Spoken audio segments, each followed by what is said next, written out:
Hello everybody, what's up? I'm Vortak, and welcome to the second part of our RimWorld Alpha 14 Let's Play. Today we are going to try to get our colonist Vortak here a little more comfort in his new surroundings, and also some basic defenses. And by a little more comfort, I mean some wood floors, some lights, and if we have time, I may even dive into the crafting, well, maybe crafting and or research. It just kind of depends on where our priorities lie. I'm still getting used to having one colonist who has a different set of goals than the normal group of 3 colonists would have. So we have our power here. We set that up in the last episode. We got some battery that's charging, and we have our work cut out for us for sure. Until we get a new colonist, I don't want to give Vortak here too many tasks, too many things to distract him. I kind of need to focus on 1 or 2 things at a time, 2 things at most. So, first things first, we are on Phoebe Chillax, but with all the new updates, I don't know how long it's going to be before our first event happens, and I don't know if it's still going to be the new colonist like I talked about last time in part 1. It could be an attack from somebody. So, if I remember correctly, I think a tribesperson does eventually come to attack, and that could be the first one, and I'm just not remembering right. We need a defense against that, because I have a nice gun, but I can't afford to put my life on the line out here. So what I'm going to be doing today is first starting with the turret. And after he builds that, we'll get some comfort stuff. So they can attack me from 2 ways, as it stands. They can come up through here, really easy to defend area right there, or they can come in through basically right over here or down here. So in order to defend myself most effectively, I think the turret being about right here is a good start. And that's close enough to where we wouldn't have to drag too much power out there. And I can line up turrets here in the future. So I'm going to put this turret right there. And we're going to surround it in sandbags so it's a little bit harder for them to hit. And probably like that. The next thing we have to do is, like I said, get some power. So I'm going to drag it through the wall here and come up to about here. You don't need it to be that close to the turret for it to hit the turret. But the reason I'm doing it this way is so I can put a switch right here, and we can turn that off so it doesn't just constantly drain our batteries. And what this means is if we are under attack, I have to run out here and flick that switch. Otherwise, there will be hell to pay if I don't do that in time. So there's our first turret. And now, just because of its location, we're going to have to put our second turret on a separate switch, sadly. So we're just going to go ahead and do that. Not a big deal. I'm going to drag another power conduit down through here and over. And now I can put the switch as close to base as possible, like right there, and that'll give it a nice cutoff point for there. So he'll have to now flick 2 switches if he gets attacked. But that's better than being outside trying to fight an unknown amount of danger. So let's go ahead and get our next turret placed. I'm going to have him start working. So like this, some more sandbags like so. And I'd say that's pretty good. For a colony of 1 on Phoebe Chillax, I'd say he has some pretty good defenses. And also I apologize for any notifications from Discord you might hear in the background. Forgot to turn that off. Now, although we did start with some decent supplies, as you can see, I already ran out before I could even get the turret finished. That was unexpected. I was not paying attention, I'll admit, to the amount of supplies I had. So the next thing we have to do is start mining out some more steel. We got some in the base here, very easy to access. So he can do that in the morning, or not. He can do it now. And what I'm going to do is, like I said, some comfort. So we're going to go into floors. And how much wood do I have? 102? That should be enough. Let's put down some wood floor right there. And also get him a light. They love having a light. They're scared of the dark, is kind of what I'm getting out of this game. So if we come into, not power, furniture, we can do a standing lamp. I could do a torch, but I don't know if that's going to set the place on fire. Torches are brand new to me. And I'm actually not going to take that corner. I'm going to put it right there. A chunk of spacecraft has fallen. Ooh, this is good. When spacecraft falls, that means components.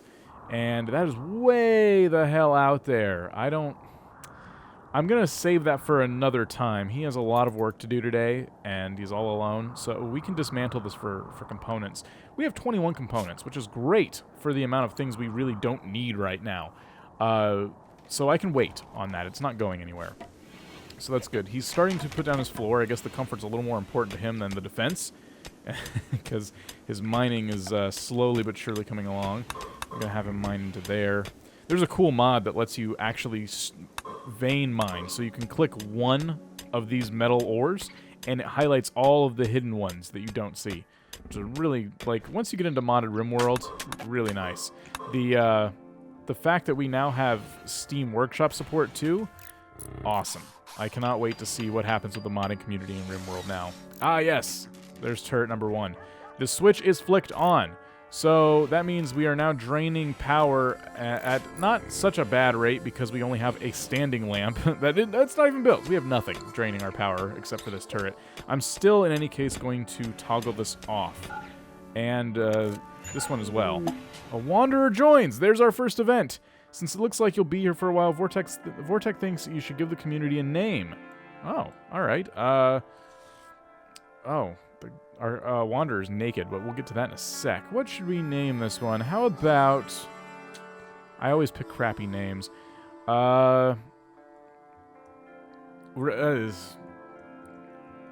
RimTac. That's a little bit... it's a little bit disgusting, actually. I'm not going to call it RimTac. Vortac Land. Because Egomaniac Vortac here. He's all alone anyway. Well, now not anymore. So we have a new colonist, Damo Clerk. We can check out his stats here. He doesn't have any social skills. He's incapable of social, actually. 0 construction skills, so not very helpful in that department, but he is good with growing, and he can get a lot better. Decent with crafting. He can get better at that. He can get better at any of these, but he'll get better at growing faster than anything. And pretty good research, if I do say. So, what are we going to actually name him is the question. I love naming these guys after people in the comments, so feel free to leave comments. Get yourself added to the colony. Obviously, I got to go with Weem here for our second colonist. Weem's the one who showed me this game in the first place. Weemcast. Really good friend of mine, and now he's mining our ores for us, so that's great. So what's nice about our situation is we have a bed, we got a lamp, it's pretty comfortable and cozy in there, but we have a new colonist, and if they have to sleep on the floor, they're not going to enjoy their stay very long. So I'm going to throw a new bed. It only costs 35. We still have some wood to spare, so I'm going to throw a new bed right there for our new colonist, Weem. And the next thing I need them to do is also, for their growing purposes, build a sun lamp. Now, the reason I made this plot so small is so that a sun lamp could cover the entire thing. Unfortunately, that means we're going to have to, like, eat into one of our potato crops, but it's not really a big deal. Also, it's not centered, so it's going to drive your OCD mad, which is why I'm going to put it in the corner back here. It'll still hit out to here, as you can see, or as you could have seen. And if I decide to expand the farm this way, our sun lamp will, it'll benefit over here too. So that's my strategy behind that. Sun lamps take up a lot of power, and they're also rather dangerous. So if we get a fire due to the sun lamp, I'll be eating my words about this wood structure. Ah, there it is. So that's going to grow rather quickly. And I was still very confused about the roofing in the last episode. If I go ahead and expand roofed in area, expand build roof area, this should officially roof in our structure. Nothing looks like it changed at all, but that's how it used to work. Still very confused on that. Oh, and they built their bed rather quick. Cool. So, one turret built, no power going to it as we wanted, and the second turret, I imagine, should be finished tomorrow. And it is summer. Summer has begun, but winter is coming. Your crops won't grow in the winter cold. Be sure to store several days' worth of food now while you still can. That's our warning. So, we have potatoes. They're growing. For 2 colonists, that's great. Our third colonist, if Phoebe Chillax serves us as she did in the past, will actually be a result of an attack we get from like a tribesperson or something, and very easy to recruit tribesperson at that. So once that attack comes, hopefully we don't kill that person, and we'll have to just jail them until they can get recruited. So I think our next focus now that we have the comfort, we got our defenses. This will be a very short episode if I end now. I think our next focus should just be a jail. And since we're building, or not building, since we're digging out a mine for our, for our iron here, it'll be pretty easy to just plop a door right there and call that a jail. I'm going to go into structure and put like a steel wall right there and a steel door right there. And it's going to take them a bit to finish mining this out, but that and a bed are all I need to call that a jail cell. So as long as I keep the mining orders going, with all of this ore that keeps spawning. A raccoon self-tamed. Oh, cool. A raccoon has become tamed and has been designated Raccoon 1. Sweet. So now we have a pet raccoon as well as the pet Arctic fox. This is going pretty well. And as soon as I say that, that's when chaos ensues, inevitably. Oh boy. And speaking of chaos, I can already tell you there is something behind door number 1. Okay, so for those of you new to RimWorld, what I just discovered right here, this very solid-looking steel wall, and there's our raid, is going to be some kind of something. Because we're close to it and we didn't get any kind of warning about a mysterious power, it's probably safe. But sometimes in this little hidden area I am about to uncover by deconstructing this wall, sometimes there is great danger in there. This could end our run right here. This decision could be the end of us.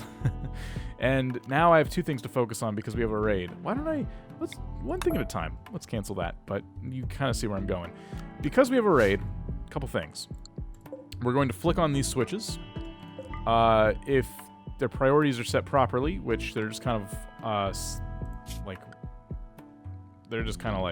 the automatic properties, flick should trump all of this stuff. So flick meaning turning on these switches. They'll turn on the turrets here as soon as I play. No.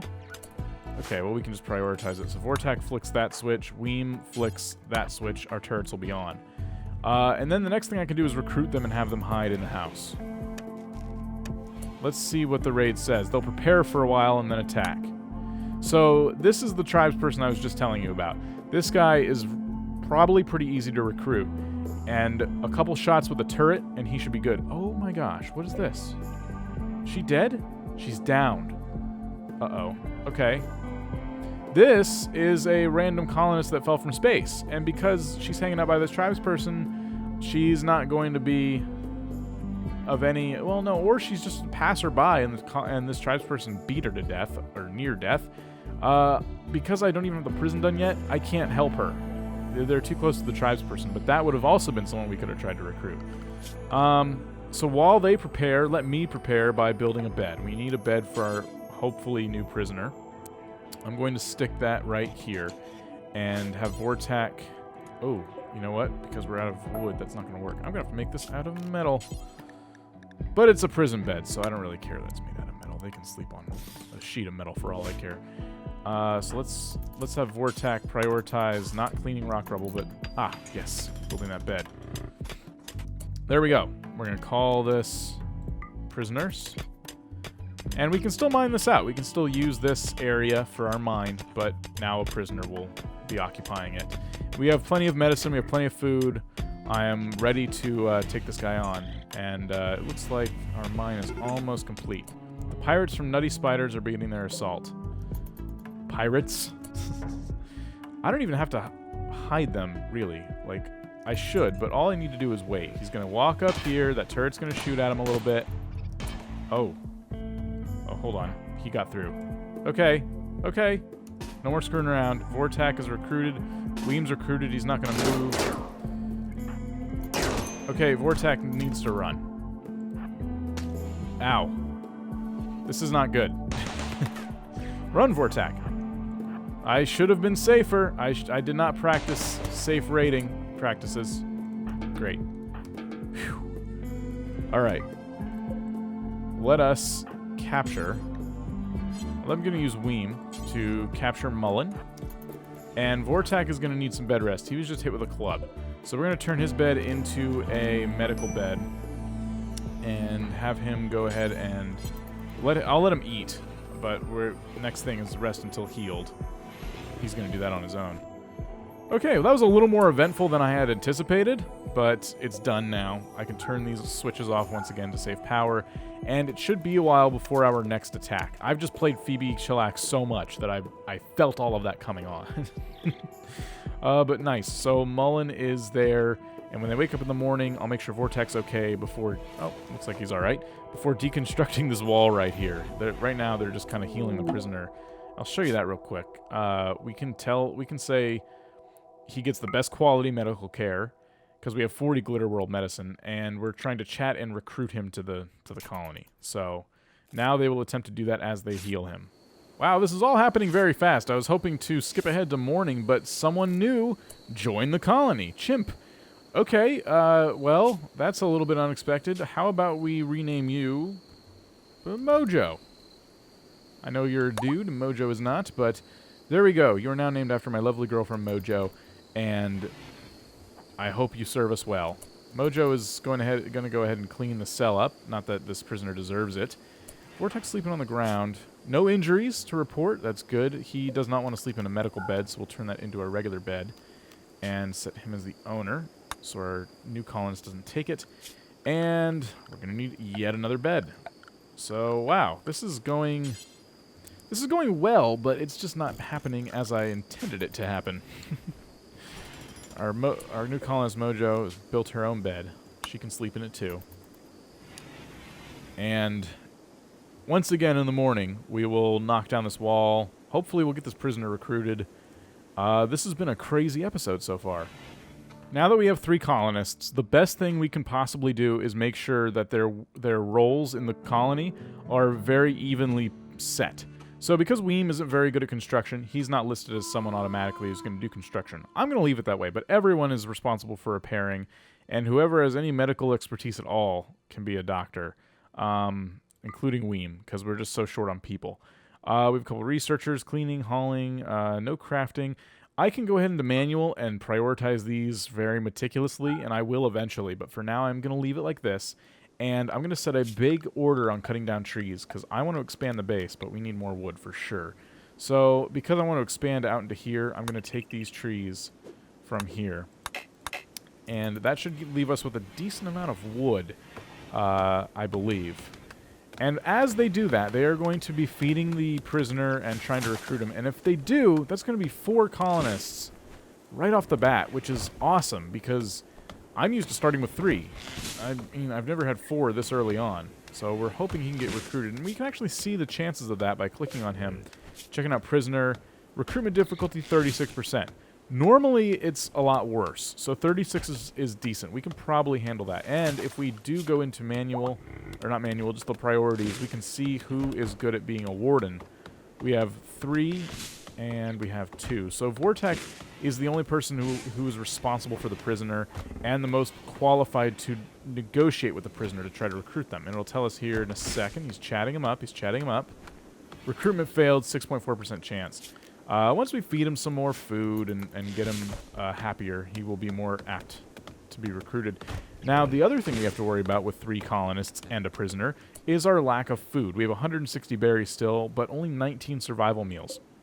So I'm going to have to go ahead and harvest a lot of plants. And because we're running short on time for this episode, I think we all know what's going to happen in the next episode.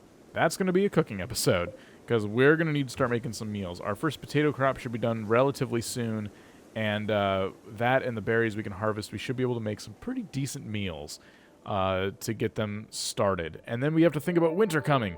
So, lots to do. Pretty overwhelmed, but with our turret defenses and our prison bed and our 3 colonists, we should be able to pull something together. Guys, thank you so much for watching. I hope you're enjoying this run of RimWorld Alpha 14. If you did, please leave a like. Subscribe if you haven't already for new videos all the time. I'm playing a lot of Rising World these days, some Stardew Valley, and currently RimWorld, as you know. So lots of stuff going on here on the channel, and I hope to see you guys around. Peace out.